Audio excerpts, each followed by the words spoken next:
Always.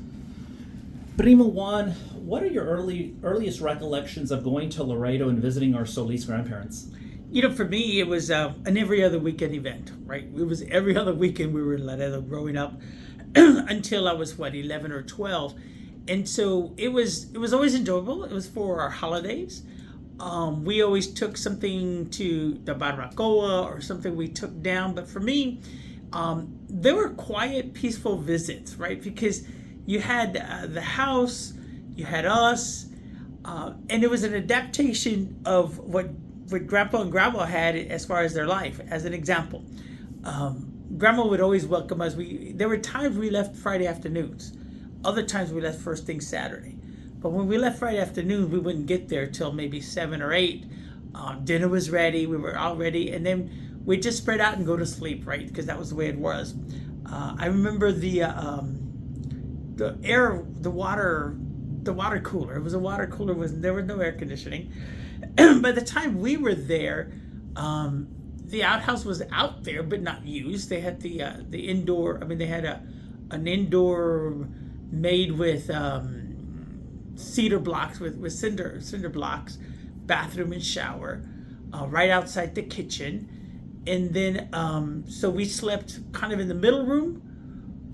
Parents in the other side of the room, and then Grandma and Grandpa had theirs in the front, and so we were in the living room and the other side. That's where we all slept.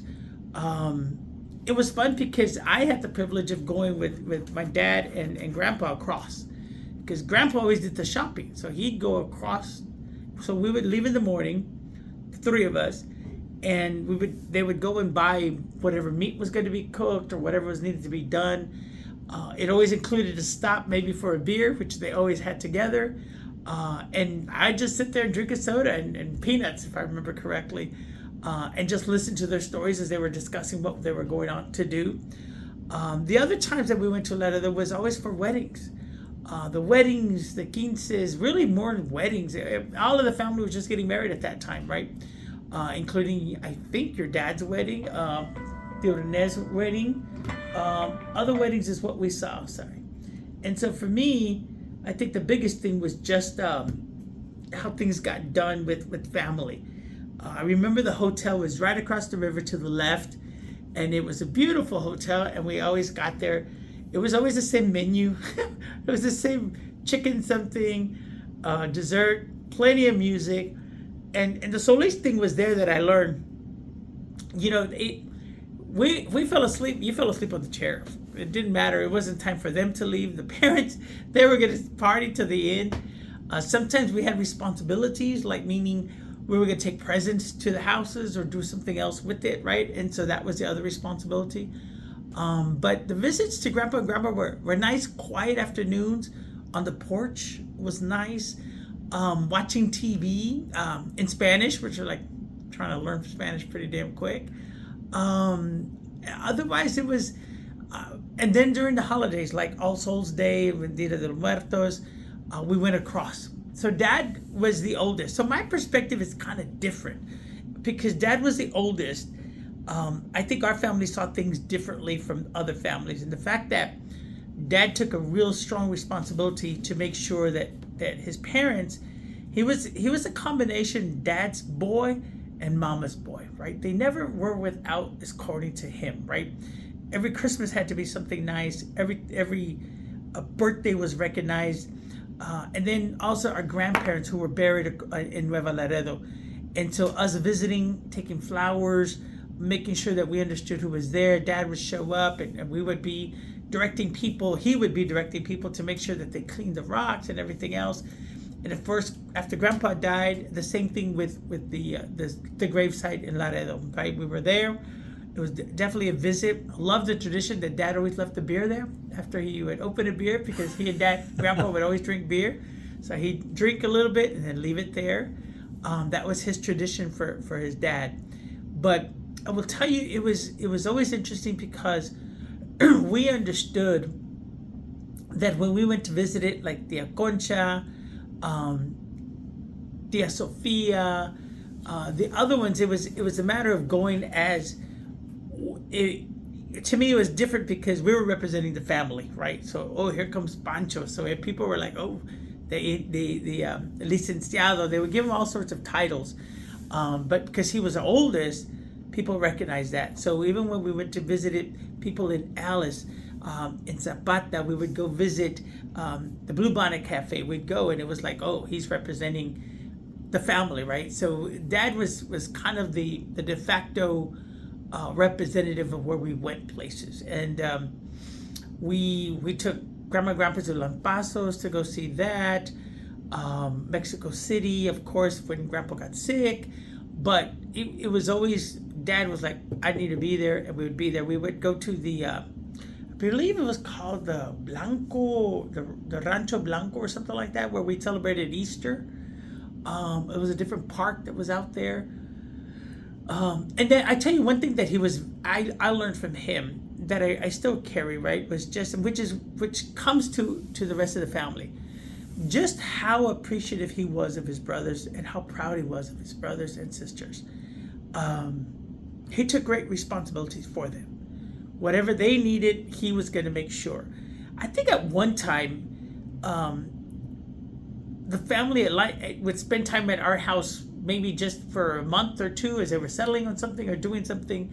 They would visit. I knew that was part of the family, right? Even though we had a smaller house, it didn't matter. They were going to come because they were either settling something or doing something or going to school.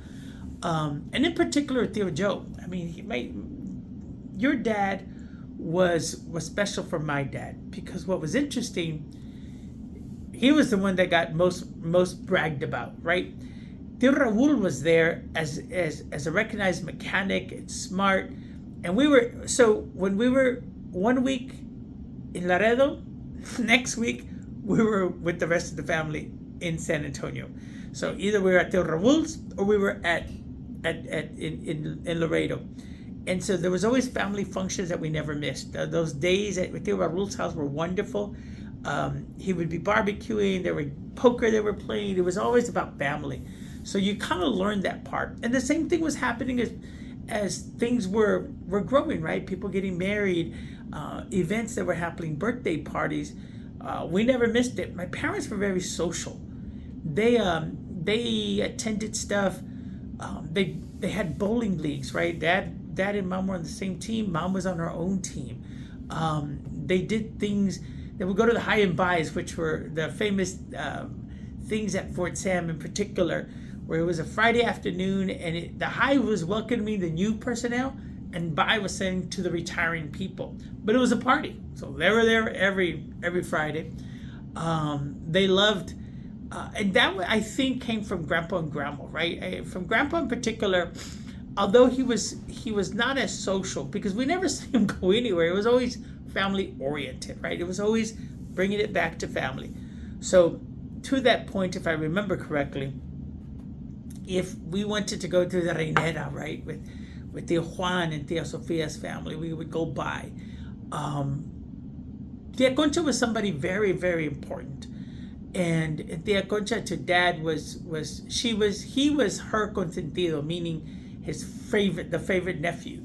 And so when we went to go visit her and all of her family, the Barreras and stuff, that was another extension. So we were we were open to seeing like Tia Esperanza Herrera, Tia Lidia and her family, Tia Concha and her family.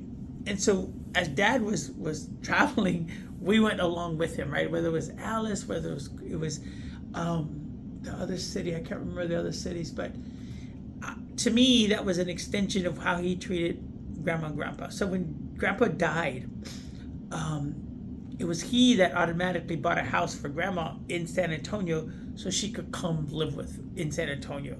So he had her the first house, and then the house that was just across the tracks from us, right, the same block, so that Grandma would walk to the stores and everything else. But he knew he had to bring her, and so he brought her to San Antonio. And so, like I said, he would go over there for breakfast, if I remember correctly, then go to work. And so there was a lot of synergy there with Grandma Solis being in San Antonio. But going back to Grandpa, to me, And they would discuss, most of the time they discussed the brothers and the sisters and what the hell they were up to or not up to. So I was privy to the conversation and cabron this one and cabron that one, because Grandpa was tough. Grandpa was like, I don't like seeing this, I don't like, so I envisioned Dad being kind of the enforcer of what the Don wanted, right? When Grandpa was not happy with something or not happy, you know, whether they visited enough or not visited enough. I mean, I remember Dad, even after Grandpa passed, calling and saying, "Did somebody go by the cemetery? Did somebody do this? Is the grass right?" He was on top of it, right? So by the time, if we went and that grass wasn't mowed, oh hell, I don't know who got the phone calls. I don't know if it was your dad. I don't know if it's Ernesto or Tio Rene. Somebody got the phone call about, you're not taking care of our family, right? Our parents. And so that was always interesting to me. And I was like, okay, well, I ain't gonna go. we would at times think, as I remember driving up as a cemetery, right, when you got there, thinking, I sure hope they took care of the grass. I hope it's maintained. I hope somebody came and watered them something or another, that the stone didn't look like it had been touched in months or years. That was always something interesting to me. But the love of his brothers and sisters was a combination of responsibility of being the oldest to the youngest. Each of them excelled in different areas. Each of them had skill sets. Your dad in particular, like I said, I was thinking when we were with your family at the hospital and the Aggie Warham was playing, I think that's where we got the appreciation of, because it was my dad. When the Aggie band came through any parade, we were like almost at attention, because it was, in my way, a tribute to your dad being there and that he had a direct connection. Even though he went to Trinity and graduated from Trinity, that was not as much as the appreciation he had for your dad being at A&M. And so it was always important that he was always cognizant of what was happening to his family, whether it was Tia Lucy, Tia Beba, Tio Raul, Tio Ernesto, Tio Joe, and Tio Raul, right? I think him and Tio Raul were almost, I think a year or two apart. I really don't remember. But they were the leaders, right? They were the ones that like made sure that everything was done. And I know Dad took real homage to that, real like understanding. I think the other part that I remember most was just the simplicity of the living, right? It wasn't extraordinary or outlandish, right? I don't know if that's the right words. It wasn't lush, right? It was just simple. But I saw all of the Theos become successful and exhibit that willingness and that drive. Because remember, they went with the Piscas, right? They were out there, farm workers, picking fruit, picking things. And in fact, he took Mina's boys on that trip. He never took me. I guess we just missed that opportunity. But I took Nina's boys to the very areas where they had gone as youth, right? To go pick the apples and different things. They went and did all of that. So that was the way they started, right? And that was important for them to leave. So that meant they must have met with school, but still came back. Each of them, I thought, excelled with their education. Each of them took great pride in making sure, and I don't know if that was so much as Grandpa's move, but it definitely was my dad's drive. And so I can envision him telling them, where are you with your school? Where are you getting this? Why aren't you doing that? And if they needed help, I'm sure he extended his hands to them. But Dad was also, I tell people all the time that I learned, his time in the Army was interesting because he was overseas. He was in Okinawa, he was in Japan. So I knew a little bit of Japan. But he was also more of an in-house philosopher, right? He could cite, anything and everything from today's world to what was happening in the world, but in history. He loved following history. He was a reader, ferocious reader. Loved reading books. In his bedroom, he had a cabinet just of books that he had read that was always there, and vacation for him was reading, while the rest of us went out with mom. My mom gave us the country kind of introduction of being like, she's the one that taught us to fish, she's the one that taught us to swim, she's the one that taught me to barbecue. Dad was inside reading, and then we'd just be ready for dinner, right? Oh, another thing that was really interesting back in the day, which I tell my friends now, and they're like, really? I say, yeah, that's the way life was. But I'm old enough, so hey, being the oldest right there. Now, when we would have dinner, we'd eat men first. Always, right? Grandpa was at the head of the table. The brothers the brothers were on the left and to the right, and the nephews were the left and the right. So we would eat, and then afterwards, then the ladies ate. But there was no rush for us to not eat whatever the hell we wanted. So nobody knew what the kitchen had. We must have some magic back there, because then it was like, okay, feed the kids over here. So then the kids got fed, the baby kids. But the other ones, right? So when you were at the table, the conversation was about the brothers and this and that and what they were doing and how they were successful. And that was really interesting. We carried that probably till I was like about 14 or 15. And then finally we ate together as one, right? And as we do today. So that was pretty interesting. But it's a different era about the respect, about how things got done.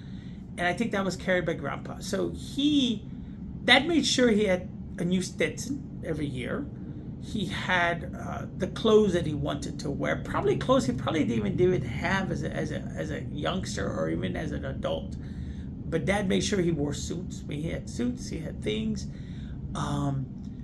And so I remember some of the pictures that Grandpa was in. It was like, okay, it's kind of dapper, which was interesting, right? Knew he worked for the railroad. Knew that he had a job that was, from what I remember,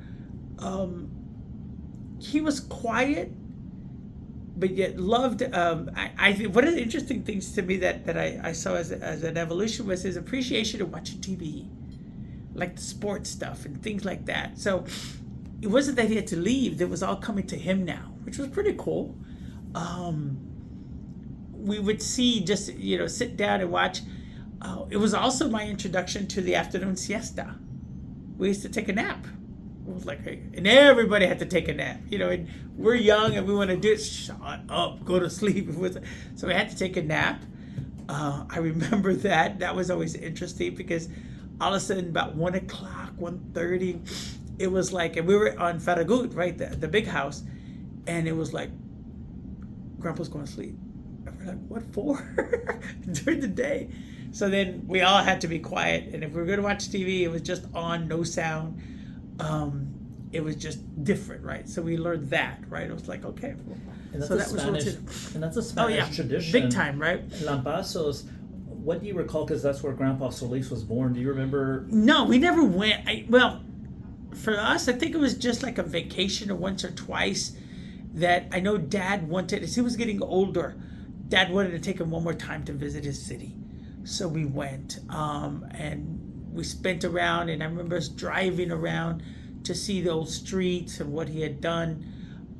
And they were talking the whole time, right? So we were just passengers in the back, probably just bored out of our minds, thinking, what the hell are we doing in this old place? But not appreciating then, I suppose, the significance of what was taking place. But Dad understood. That's another thing. I think I inherited from Dad the understanding and significance of moments, right? Significance of moments that sometimes people gloss over. He was one that always understood the moment of visiting a grave that was there in the past for our grandparents on the other side. The significance of visiting, the moments of not realizing. I think because that was maybe been his philosophy of understanding that tomorrow's not promised. So it was important for him to be informed with people. I can only imagine today, if he had a cell phone, what that would be like. I envision it would have been constant with him, like your dad, right? Your dad with us, and that text group was really important for us, and it still is, right? And we have to Rene still to converse with. But it was it was a constant understanding. And your dad, to me, with the text group, was an extension to my dad, a direct extension, who could say, well, your dad thought this, or your dad would say this. I think we were just always understanding the significance of the moments. And with all of them gone, it became rested on the shoulders of your dad and to Rene now to give us the affirmation. Say, hey, I really like what you did. I like that. This would have made your dad happy. That was significant to me, and will be missed, because he understood what values they had, right? And I think that Rene's the same way. Yeah. That they understood what was expected by the conversations, by the characters, and we didn't lose that. And this video is going to be another example of that, right? We're capturing it once again to be able to share with others in our family, to understand why we are who we are. And that's what it comes down to, right? What makes us a Solis? What makes up, if I could describe it, I'd say outgoing, social, responsible, caring, loving. I think when you look at what we've been taught by our parents, our grandparents, is the interresponsibility to each other, right? We don't have to live together. We don't have to be together every weekend. But they showed us the responsibility we have to each other when an event happens, whether it's good or bad, that we be together as a family, right? I think that's something that I want my kids to understand. I think we show that. I mean, there are times today that I still attend rosaries and things that I for friends, for families, and it's always amazing to me that people are like, wow, you came. And I'm like, that's what I was taught. You're supposed to be there. That's respectful, right? When you know, we have like recently the death of Tia Chonita, right? Well, here's the deal. She really wasn't a tia. she was, I remember, Tia Gloria's cousin. And yet, always at the parties, always at everything else. And yet, so when she passed away, right, we even had her at our house during our annual tamalada a couple of years ago. I was like, this was what my parents would want me to be. And that drives me a lot. It's like, okay, this would have been what they want. He would have done this. She would have said, you should be there, right? And I think that's the thing that defines us as Solis, that it's rooted in faith and family. That's what we have been able to do and continue. Dad was a lecturer on Sunday mornings, 8 o'clock mass, which drove me nuts. If I went to go hear him, right? He had his little group that he would have breakfast with every Sunday. They go to Pico de Gallo after mass. So if we were going to go surprise him for his birthday or some celebration, we knew we had to wake up early, be there at the mass, and then go to breakfast with him. I think when I look at how we were defined, and Dad was interesting. So the definition of how he grew up was I don't think would be like what people would say low to moderate income, but it was really on the lower side. But because of the educations, because of their success, because of the drive, they were able to reach a different level, which we get to enjoy today. You know, for some, when I look at the work that I do, working in communities, I know many people sometimes, you know, they were born on second base. I can say, I think, without honesty, we were born on first base because our parents gave us that opportunity to get our education, to understand things at a different level. They were born in the dugout. Well, I mean, maybe not even on the team. And they were able to, through their experience, through their drive, to be successful, garnered that, right? And they realized, and I don't know, that'll be the Rene question.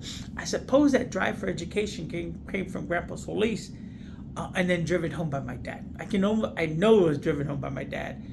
But did he get that from Grandpa? I don't know, but I know when he had it. In fact, I still wear his ring. This is his college ring. Wow. Love it. Class of 1957 from Trinity University. So when you think of that, it's been the drive that helps define who we are. As a family, Solis means something, right? We have our coat of arms at home. We've seen it. We understand it. Appreciate your dad and your visits to Spain and other areas to learn about the ancestral hierarchy that we had. Also interested in knowing that who we became as a family is a result of them, and now it'll be the result of us, right? Your girls, my twins, will be a continuation. And traditions we have, right? Traditions of still coming together as a family. I think, like I said, Solises are rooted in faith and family. And that's what distinguishes us from other families, right? I think when we've gone through the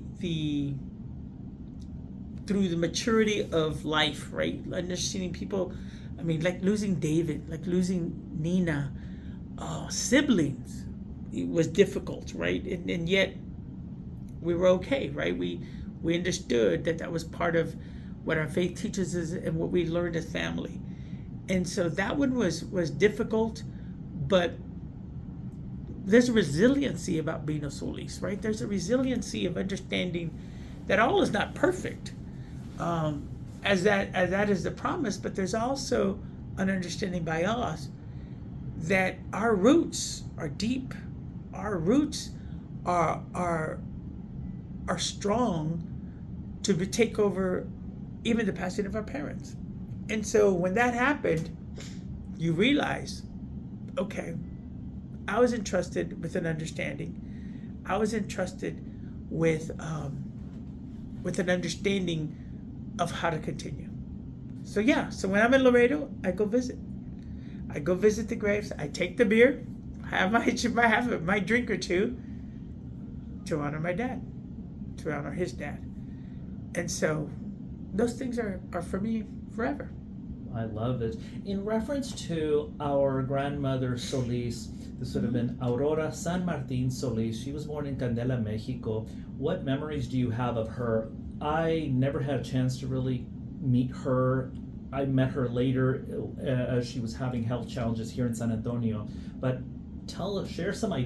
I think there were two things that stand in mind. One was she was quite impatient, right? Because here comes a whole family to her house, visiting, and we stayed there. We never stayed in a hotel. We stayed there, and so accommodating.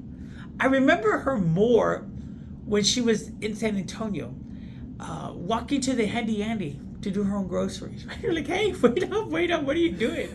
And so she goes, no, I can go. So no car, just, and it's probably 5 blocks away. You go over the tracks, go down our street 2 blocks, and then 2 blocks away, so maybe 6 blocks away, and then coming back with her grocery.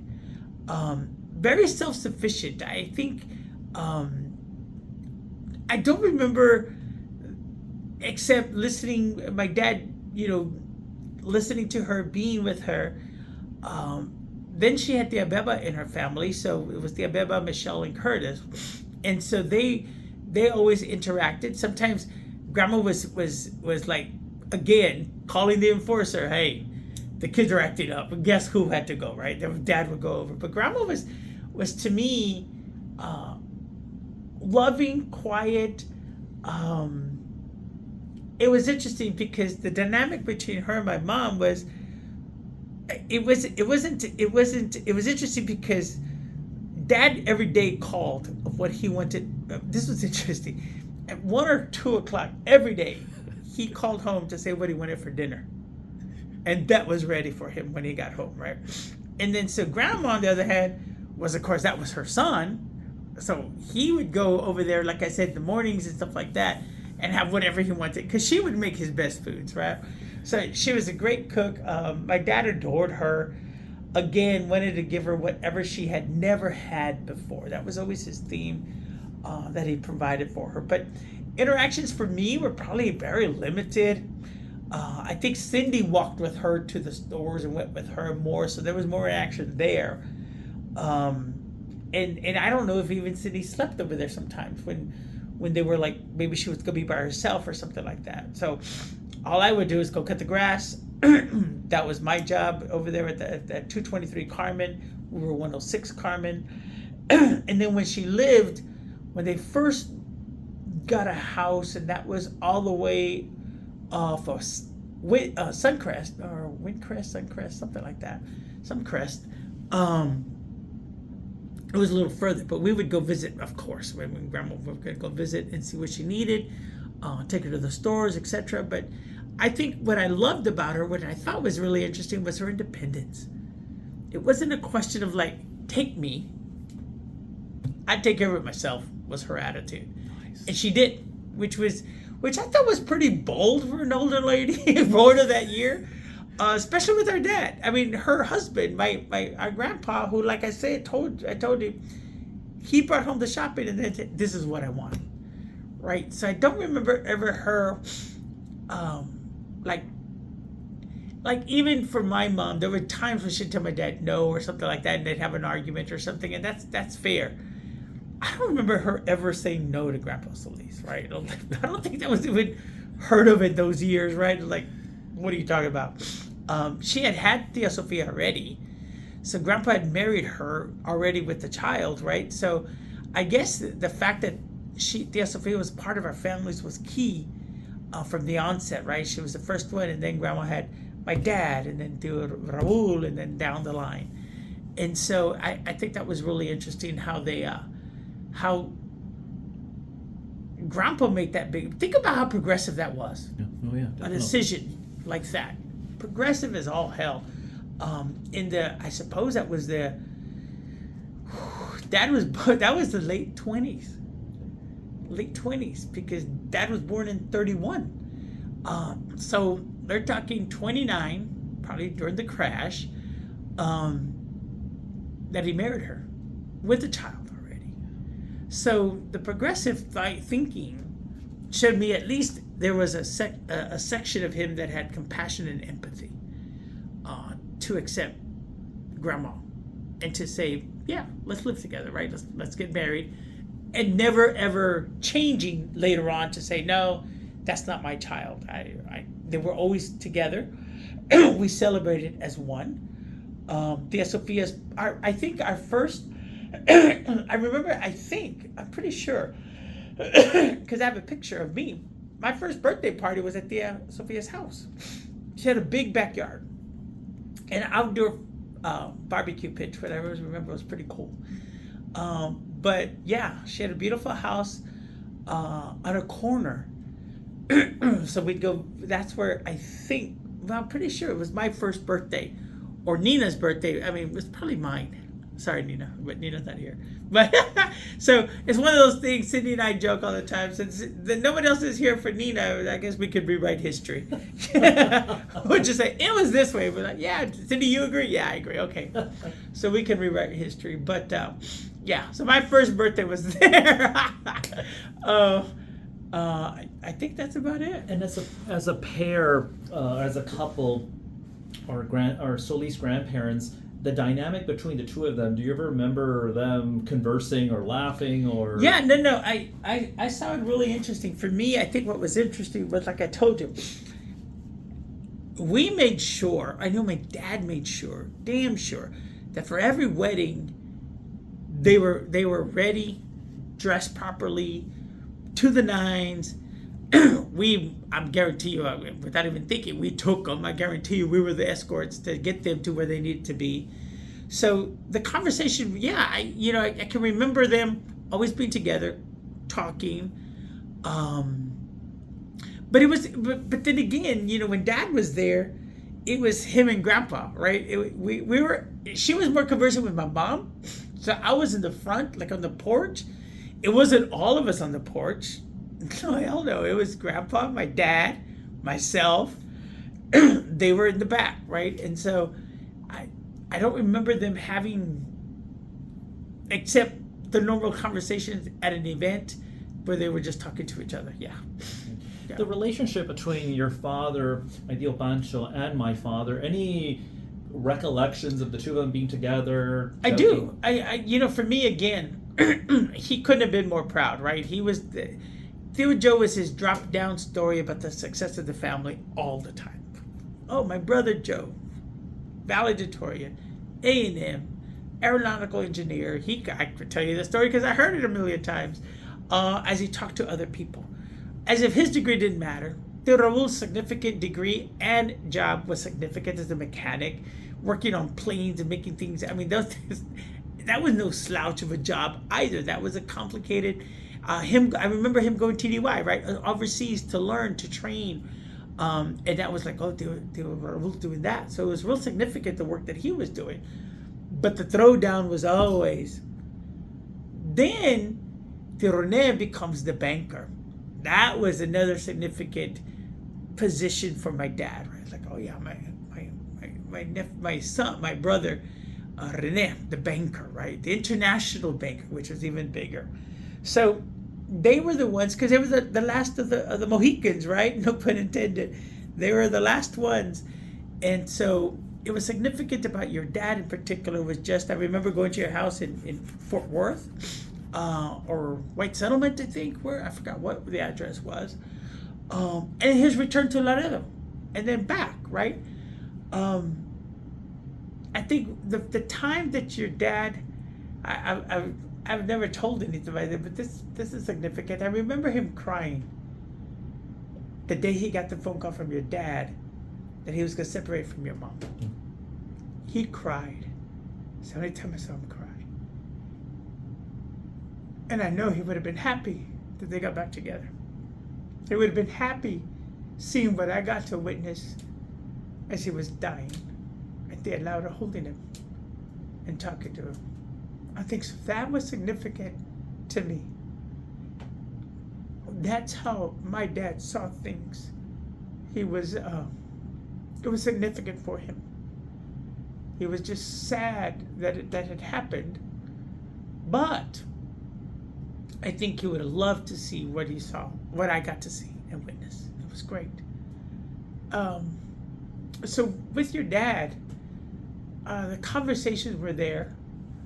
I don't know how your dad decided to make that call, but he did. And he probably knew he had to call first and tell him so. And so,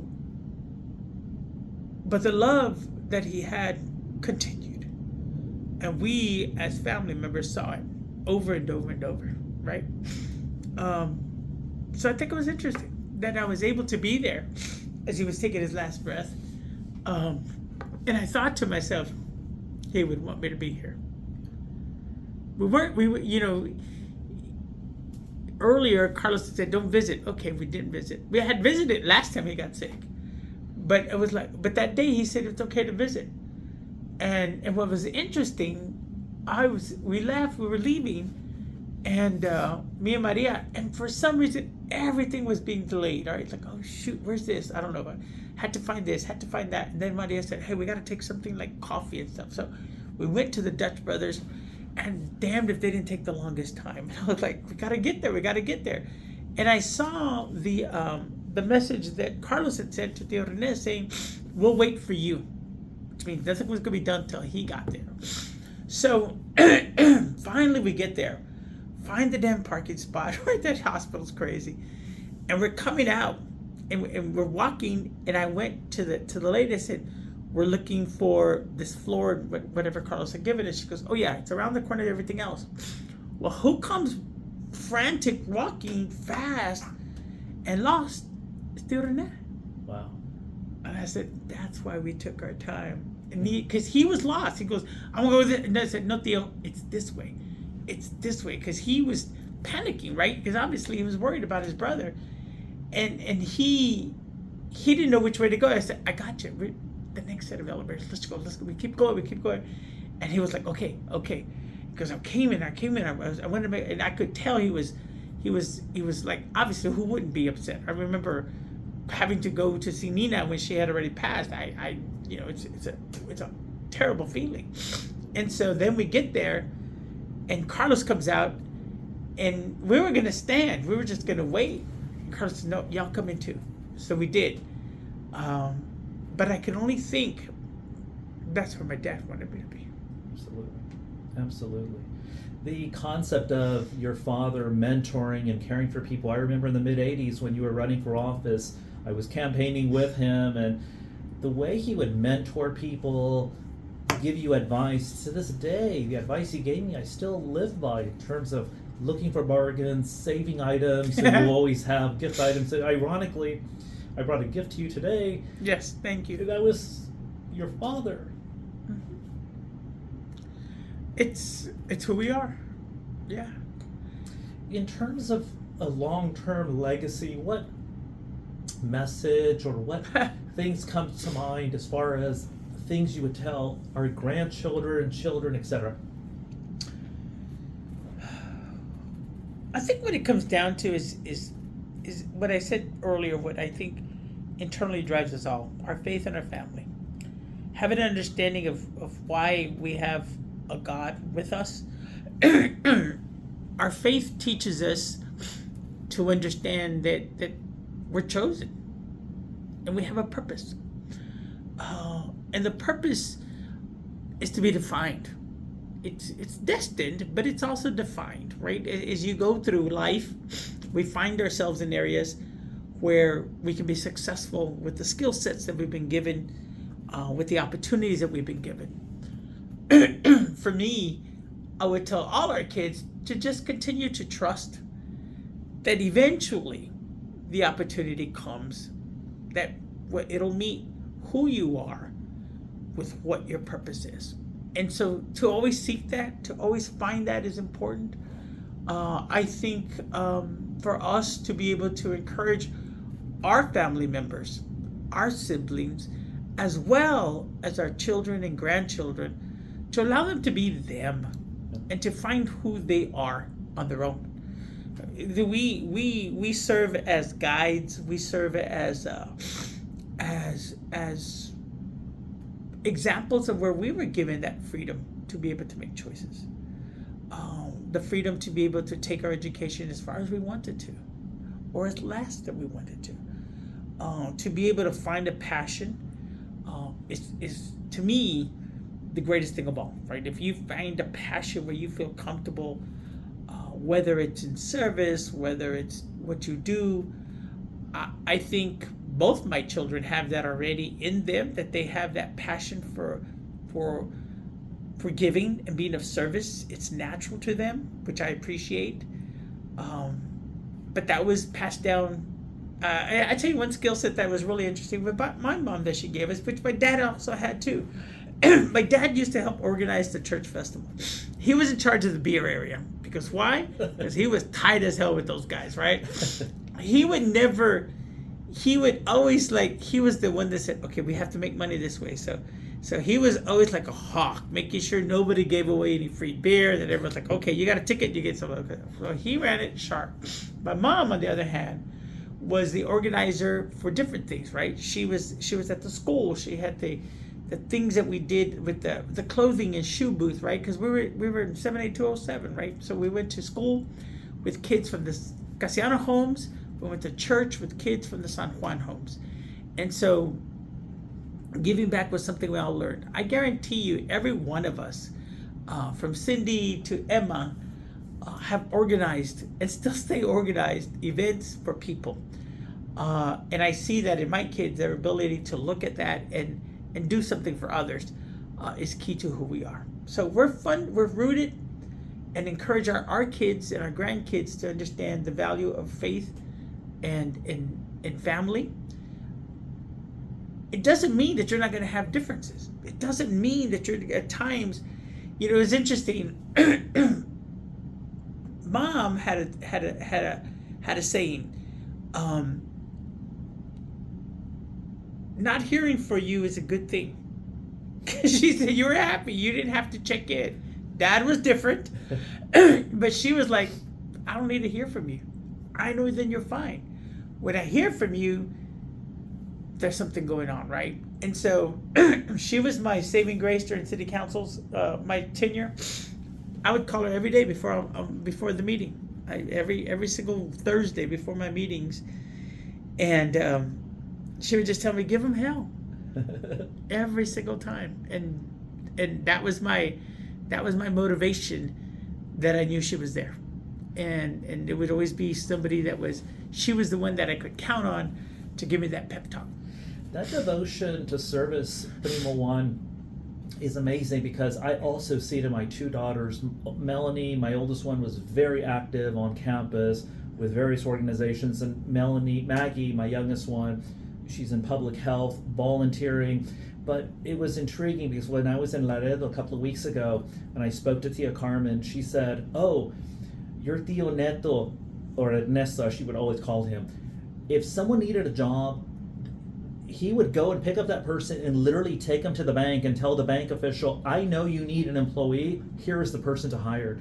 So that concept of unselfishly, willingly wanting to serve others is such a unique trait that I see back in the day, and even in 2025, which is really beautiful. Yeah, absolutely. I think it's and I suppose its roots are what our family has done. I don't know clear examples of like grandma and grandpa doing it,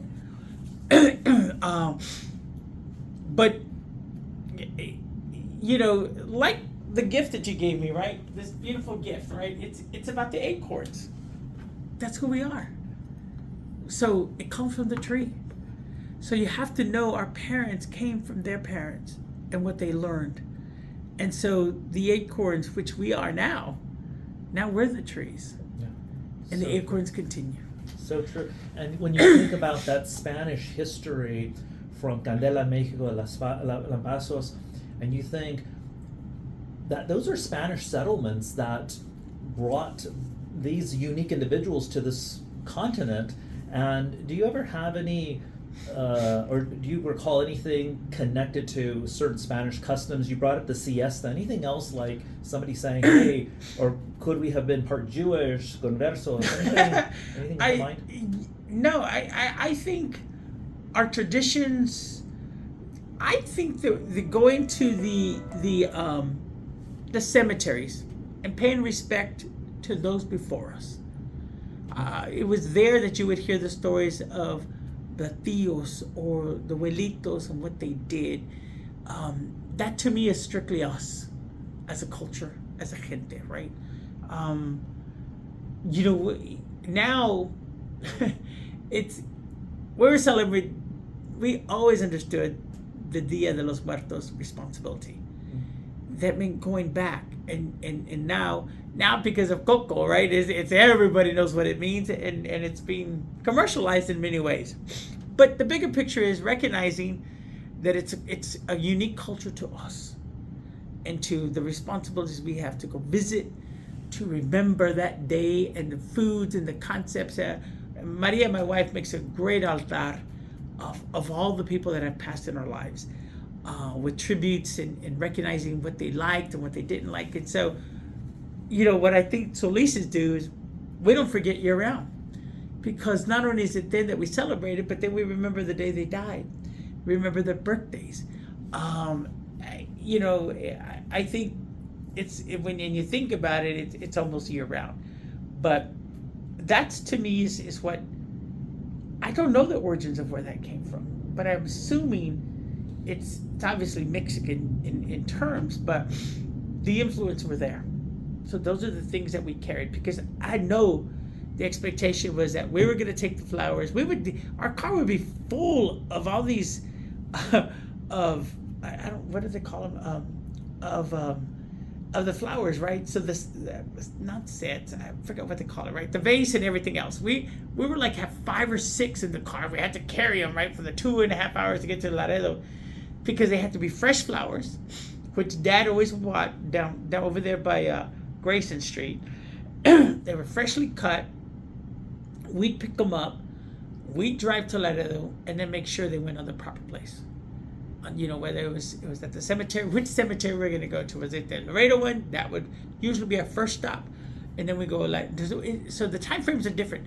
When it was Grandma and Grandpa were still alive, we were going across first and leaving the flowers for them there, and then visiting, and then, like I said, having somebody clean the grave, hang out for a little bit, and then we would leave. But yeah, so that tradition, I think, is probably that helps define us a lot, at least for myself. And it goes back to what I talked about earlier, the respect for people that have been before us.